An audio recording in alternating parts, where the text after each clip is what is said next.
tout à l'heure on a enlevé donc le filtre de l'huile moteur, vous avez vu plein d'huile moteur partir.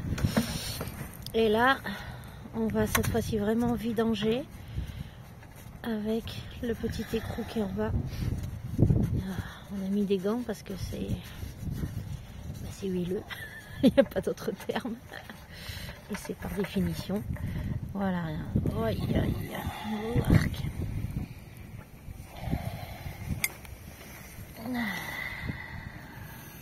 Step your further. Voilà. And focus.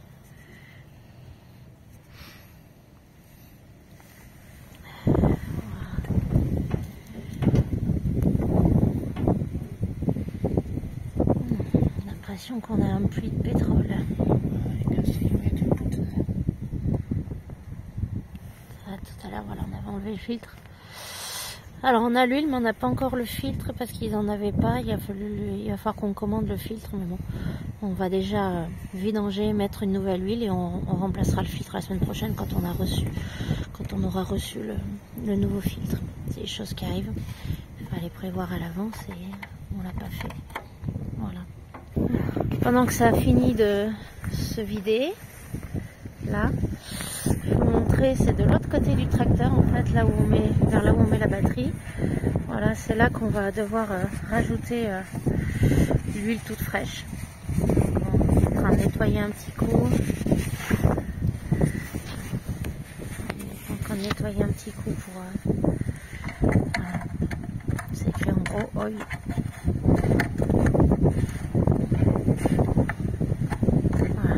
Capuchon qui tient pas extraordinairement bien, mais bon voilà, on va remettre à l'huile tout à l'heure de ce côté.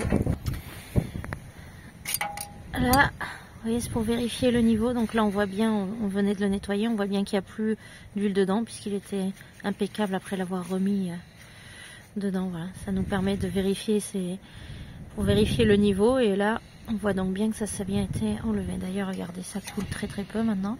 On a secoué un peu le tracteur pour faire tomber le maximum. Mais voilà. En théorie, on doit mettre 10 litres dedans d'huile. Bon, alors, la vidange est finie. On remet du coup l'ancien. On devrait mettre à nouveau, mais bon, on l'a pas reçu. Donc, on remet l'ancien. Et la semaine prochaine, quand on aura du temps, alors, par contre, comme il pensait qu'il y en ait un quand même en boutique, en réserve en boutique, il avait laissé mijoter, donc il est plein d'huile. Voilà, donc là on l'a revissé, pas aussi fort que ça avait été mis avant nous. Donc comme ça on pourra le dévisser dès qu'on aura le prochain. Alors, voilà, la vidange est finie, on remet le vis en bas.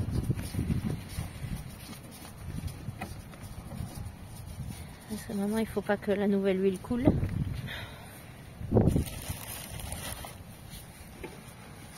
Et après on pourra remettre de l'huile. Alors voilà l'huile qu'on a achetée, c'est peu importe, il faut que ce soit l'huile moteur minérale, diesel, hein, nous c'est un moteur diesel, donc il faut bien faire attention surtout à ça. Après c'est une classique, il n'y a pas de... Hein, sur les petits tracteurs comme ça, il n'y a pas des trucs bien spécifiques. Voilà, on a acheté, je crois qu'il a acheté la moins chère, hein. C'était à Leclerc Auto, je crois. C'est le garage le plus proche qu'on ait de notre terrain. Voilà. Voilà. Alors, on a mis notre entonnoir maison. Voilà. Alors, on voit quand même que la couleur est, même si elle est foncée, elle est plutôt ambrée, elle n'est pas noire comme tout à l'heure. Donc ça prouve à quel point la vidange était nécessaire. Bon là on va vider le bidon de 5 litres, après on va voir hein, si on a besoin de plus. On ira faire le niveau pour voir. On avait acheté 10 litres au cas où. Mais peut-être que 5 litres seront suffisants, on va voir. Là c'est une belle couleur l'huile. Ah mais on dirait vraiment de l'ambre. Donc on a rajouté les 5 litres et là on va regarder. Voilà, alors, attendez, je fasse le net. Voilà. On va replonger dedans parce que le temps que l'huile arrive. Voilà, attendez. Ah, hop là. Voilà, bon, on n'est pas complètement au full, on est au, hein, on est aux 3/4. Non, non, ça c'est fou. C'est full celui-là? Bon, bah, on est full, donc 5 litres on suffit au lieu de 10 comme on avait vu sur internet, les différents manuels qu'on avait pu trouver.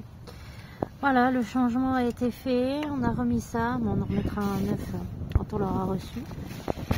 Voilà, on a fini la vidange.